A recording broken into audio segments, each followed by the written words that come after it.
দেখো আমার সবজিগুলো ভালোভাবে ভাজা হয়ে গেছে। তখন আমি এই ধুয়ে রাখা ডালটার সঙ্গে অ্যাড করে দিলাম আর দিয়ে দিলাম আমি পরিমাণ মতো লবণ। এবার একটু জল দিয়ে আমি থালা ঢাকা দিয়ে দেবো। দেখো বন্ধুরা আমার ডালটা সিদ্ধ হয়ে গেছে, আমি নামিয়ে নিয়েছি। এখন কড়াইয়ে তেল দিয়েছি, আমি দিয়ে দেবো 5 ফোড়ন আর লঙ্কা। এবার দেখো আমি দিয়ে দেবো কেটে রাখা পেঁয়াজ আর টমেটো আর ভালো করে ভেজে নেব।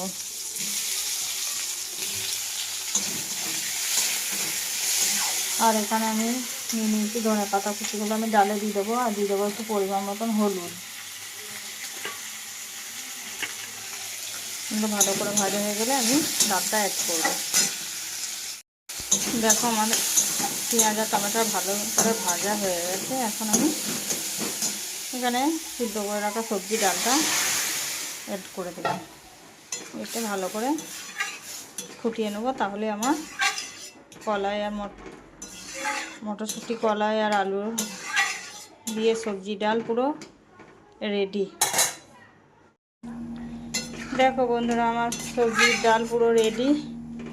এবার আমি একটা পাত্রে ঢেলে নেবো। আর তোমরা এরকমভাবে বানিয়ে খেয়ে দেখো, তোমাদের ভালো লাগবে। আর যদি ভালো লেগে থাকে তাহলে আমার চ্যানেলটাকে সাবস্ক্রাইব করে দিও আর লাইক কমেন্ট শেয়ার করতে ভুলো না।